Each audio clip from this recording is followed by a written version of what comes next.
नोएडा में सनसनीखेज हत्याकांड। पति ने पत्नी की हत्या करके कबूल लिया जुर्म। पहले तकिए से घोंटा गला, फिर हथौड़े से मारकर ले ली जान। पति पत्नी के खूनी खेल से रिश्तों की नाजुकता पर उठे सवाल।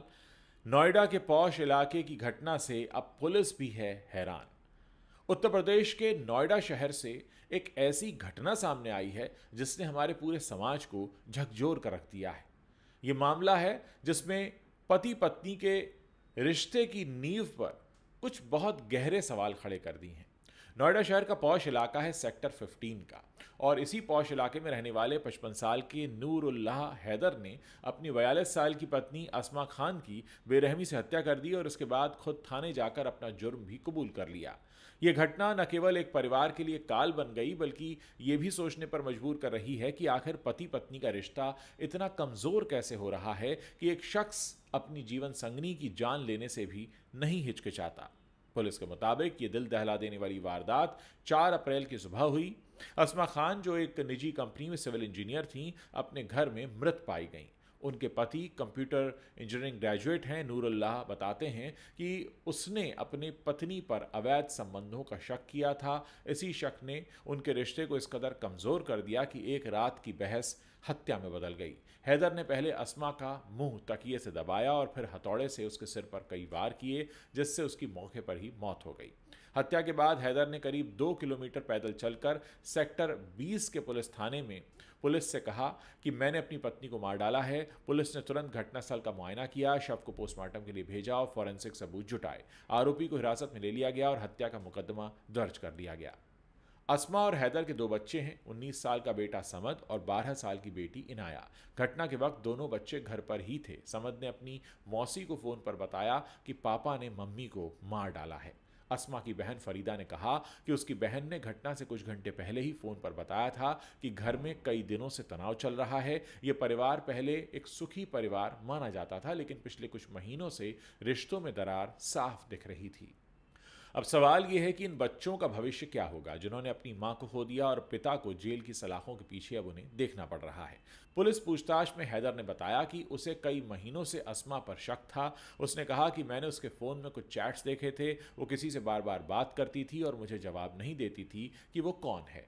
हैदर के मुताबिक इन चैट्स में कुछ ऐसी बातें भी थीं जो उसे बर्दाश्त नहीं हुई। उसने अस्मा से कई बार इस बारे में पूछा, लेकिन हर बार बहस झगड़े में बदल गई। 4 अप्रैल की रात को भी कुछ यही हुआ। चैट को लेकर दोनों में तीखी नोकझोंक हुई, जो सुबह तक चलती रही और आखिरकार हत्या में तब्दील हो गई। इस घटना ने समाज के सामने एक बड़ा सवाल खड़ा किया है। आखिर पति पत्नी का रिश्ता इतना कमजोर कैसे हो रहा है? विशेषज्ञों का मानना है कि आज के दौर में संवाद की कमी, एक दूसरे पर भरोसे का अभाव और तनावपूर्ण जीवन शैली इसकी बड़ी वजह बन रही है। मनोवैज्ञानिक मानते हैं कि आधुनिक जीवन में लोग अपनी भावनाओं को व्यक्त करने की बजाय दबाते हैं। जब गुस्सा और शक जमा हो जाता है तो वो हिंसा के रूप में बाहर आता है। इस मामले में भी शक और संवाद की कमी ने एक अच्छे खासे रिश्ते को, एक अच्छे खासे परिवार को जो सुखी माना जाता था, उसे खत्म कर दिया। हैदर ने पुलिस को बताया कि उसे लंबे समय से अपनी पत्नी पर शक था। उसने कहा, मैंने उसे कई बार समझाने की कोशिश की, लेकिन वो मेरी बात नहीं मानती थी। आखिरकार मुझसे बर्दाश्त नहीं हुआ। ये बयान बताता है कि संदेह ने उसके दिमाग को इस कदर जकड़ लिया था कि उसने अपनी पत्नी की जान लेने में एक पल की भी देर नहीं की। लेकिन सवाल यह है कि क्या इस शक को बातचीत से सुलझाया जा सकता था? क्या हिंसा ही इसका जवाब थी? नोएडा जैसे शहर, जहां लोग बेहतर जिंदगी की तलाश में छोटे शहरों से आते हैं, वहां रिश्तों में तनाव बढ़ता जा रहा है। तेज रफ्तार जिंदगी, काम का दबाव और सोशल मीडिया का बढ़ता प्रभाव भी रिश्तों को कमजोर कर रहा है। कई बार छोटी छोटी बातें शक का रूप ले लेती हैं और फिर वो हिंसा में बदल जाती हैं। इस घटना में भी हैदर का शक एक ऐसी वजह बनी जिसने एक परिवार को बर्बाद कर दिया। हमारे समाज में पति पत्नी के रिश्ते को बहुत पवित्र माना जाता है, लेकिन आज ये रिश्ता सिर्फ जिम्मेदारियों और अपेक्षाओं का बोझ बनकर रह गया है। लोग एक दूसरे को समझने की बजाय दोष देने में ज़्यादा वक्त लगाते हैं। ये घटना इस बात का सबूत है कि जब रिश्तों में विश्वास खत्म होता है तो उसकी कीमत जिंदगी देकर चुकानी पड़ती है। इस मामले की जांच कर रहे थाने के एसएचओ अमित कुमार मान मीडिया को बताते हैं कि आरोपी ने अपना जुर्म कबूल कर लिया है और उसे हिरासत में हमने रखा हुआ है। 4 अप्रैल 2025 को कंट्रोल 112 द्वारा सूचना मिली कि सेक्टर 15 में एक महिला की हत्या कर दी गई है। इस सूचना पर तत्काल पुलिस मौके पर पहुंची मैं और अधिकारी भी मौके पर गए। मौके पे जो C-154 मकान नंबर है उसमें जाने पर पता चला कि नूरुल्लाह हैदर नामक व्यक्ति ने अपनी पत्नी आसमा की अवैध संबंधों के शक में हत्या कर दी गई है। इस संबंध में थाना फेज़ 1 में मुकदमा पंजीकृत किया गया है। अभियुक्त को हिरासत में लिया गया है। शव का पंचायतनामा भरकर आवश्यक विधिक कार्रवाई की जा रही है। किसी तरह की कोई कानून व्यवस्था संबंधी समस्या नहीं है। विधिक कार्रवाई की जा रही है। एडिशनल डीसीपी सुमित शुक्ला ने कहा कि हम इस मामले की हर पहलू से जांच कर रहे हैं। ये पता लगाया जा रहा है कि क्या हैदर का शक सही था या सिर्फ ये उसकी गलतफहमी थी। पुलिस ये भी देख रही है कि क्या इस हत्या के पीछे कहीं कोई और वजह तो नहीं है, जैसे कि कोई पारिवारिक दबाव या फिर मानसिक अस्थिरता।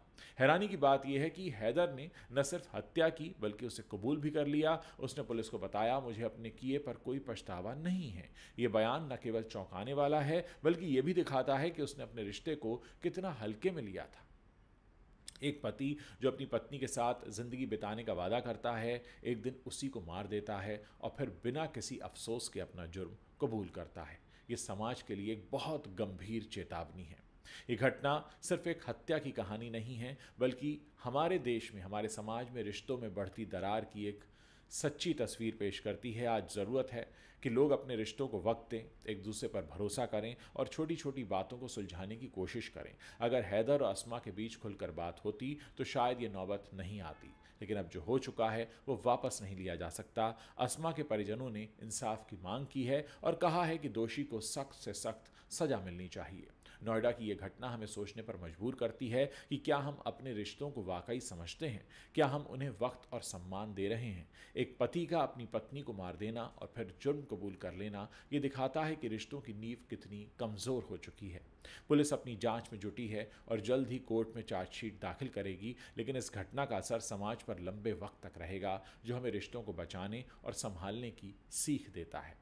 दोस्तों, पति पत्नी के रिश्तों में दूरियां आ जाना, कड़वाहट आ जाना कोई नई बात नहीं है, ये पहले से होता आया है। लेकिन सवाल यह है कि जिस तरह से समाज में पति पत्नी के बीच हिंसा बढ़ रही है, एक दूसरे की जान लेना, अब तो कोई ऐसी खबर रह भी नहीं गया है कि जो किसी दिन हम ना सुनते हों। किसी न किसी दिन इस तरह की खबरें कहीं ना कहीं से आती रहती हैं, जो हमें सोचने पर मजबूर करती हैं कि अगर पति पत्नी के रिश्ते में सब कुछ खत्म हो चुका है, विश्वास, भरोसा, प्रेम, प्यार, इज्जत कुछ भी नहीं रहा है, तो क्यों ना उस रिश्ते को प्यार से, समझौते से खत्म कर दिया जाए। लेकिन लोग ये रास्ता लेने की जगह अगर एक दूसरे पर हिंसक हो जाते हैं, अगर एक दूसरे पर प्रहार करने लगते हैं और अगर एक दूसरे के शक्ल अगर देखना गवारा नहीं है तो वो सोचते हैं कि हम उनको अपनी ज़िंदगी से ही हटा दें। दोस्तों, ये जो सोच हाल फिलहाल के दिनों में देखने को मिली है, ये बड़ी हैरान करने वाली है और ये ठीक उस समय में हो रहा है जब हम एक बहुत बड़े आर्थिक संकट से भी गुजर रहे हैं। हमारे आसपास सोशल मीडिया है जो हमें हर पल बताता है कि कानून के हाथ कितने लंबे हैं। कानून से पंगा लेकर कभी कोई बच नहीं पाता। अगर आपने कोई अपराध किया है तो कानून के हाथ आप तक ज़रूर पहुंचेंगे। ऐसे तमाम किस्से, कहानियाँ, सच्ची खबरें, वीडियोस, ये सब कुछ हमारे आसपास तैर रहा है और इस तैरती हुई सच्चाई के बीच अगर कोई शख्स इस तरह का कदम उठाता है तो सवाल अपनी जगह पर खड़ा होता है कि क्या ये लोग हमारे समाज में आसपास जो हो रहा है उस पर नज़र नहीं रखते? क्या इन्हें ये नहीं पता कि इस सब से निकलने का एक आसान रास्ता भी होता है जो कानून हमें बताता है, तलाक का रास्ता। अगर आप अपने पति और पत्नी के रिश्तों में तंग आ चुके हैं, परेशान हो चुके हैं या आपको लगता है कि ये रिश्ता आप कहीं जा नहीं सकता, तो आप उसे कानूनी रूप से ख़त्म कर सकते हैं। लेकिन कानून को अपने हाथ में लेना और किसी की बेवजह जान ले लेना, ये अपने आप में बहुत बड़ी बात है दोस्तों। और ये मामला पूरा का पूरा एक पॉश इलाके का है, यानी पढ़े लिखे लोगों के समाज का ये मामला। ऐसा नहीं कि अनपढ़ हैं, पढ़े लिखे इंजीनियर्स। और इस तरीके की वारदात जब सामने आती है तो वाकई दुख होता है कि क्या वाकई हमारे देश के लोगों में कानून के प्रति, संविधान के प्रति कोई सम्मान नहीं बचा है। आप रिश्तों में सम्मान नहीं देख पा रहे हैं, लेकिन कम से कम देश के कानून के प्रति तो आप इतना विश्वास रखिए कि अगर आप नहीं रहना चाहते हैं साथ में तो आप तलाक देकर अलग हो सकते हैं, लेकिन किसी की जान लेने की क्या ज़रूरत है। दोस्तों, इस पूरे मसले पर आप अपनी क्या राय रखते हैं, मेरे इस वीडियो के नीचे कमेंट सेक्शन है, वहाँ लिख कर आप हमें बता सकते हैं।